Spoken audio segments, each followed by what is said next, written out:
Hello' good morning friends. এয়া ৰাতিপুৱাই আহিলোঁ মেকআপ এটাত আৰু আহি পেলাই ইমান ধুনীয়া জেগা এটাত আহিলোঁ মানে ঘৰ এখনত। গতিকে অকণমান ভাবিলোঁ আপোনালোকৰ লগত শ্বেয়াৰ কৰোঁ ভিডিঅ'টো।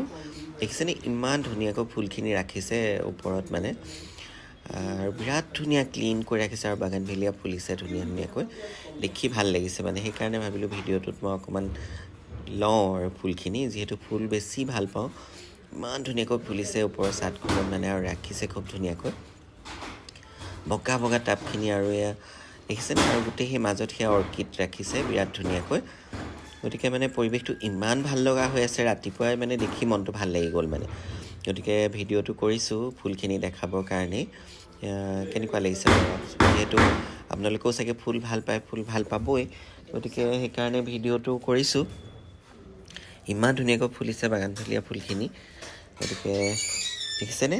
আৰু ফুল থাকিলে মানে কেনেকুৱা এটা ফ্ৰেছ লাগে মনটো আপোনালোকে জানেই। গতিকে এয়া এজোপা বাগানভেলিয়া আৰু তুলসীলৈকে আছে, ইমান ধুনীয়াকৈ ৰাখিছে মানে, বিৰাটেই ভাল লাগিলে মোৰ।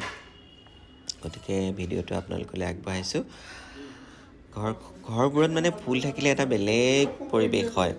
গতিকে চাওকচোন কি ধুনীয়াকৈ ৰাখিছে, এজোপা বাঁহ টাইপৰ গছ, আৰু এয়া মানি প্লেণ্ট, আৰু এইটো এটা আমাৰ ঘৰতো আছে কিন্তু ইমান ওখকৈ হোৱা নাই। এইটো মই দেখিছোঁ ইমান ওখকৈ ৰাখিছে, এইটো বিৰাট ধুনীয়া লাগিছে। আৰু পাতবোৰ একদম ক্লিনকৈ ৰাখিছে, আৰু ওপৰৰ চাদখনতে বহিব পাৰি, অকণ বহিব পৰা খোলাকৈ জেগা ৰাখিছে টেৰেষ্টত, বিৰাট ধুনীয়া লাগিছে। গতিকে ভিডিঅ' যোগে আপোনালোকলৈ আগবঢ়ালোঁ।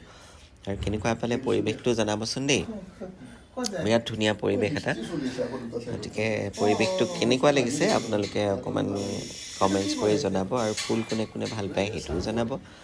পৰিৱেশটো খালি আপোনালোকক শ্বেয়াৰ কৰিলোঁ। Thank U.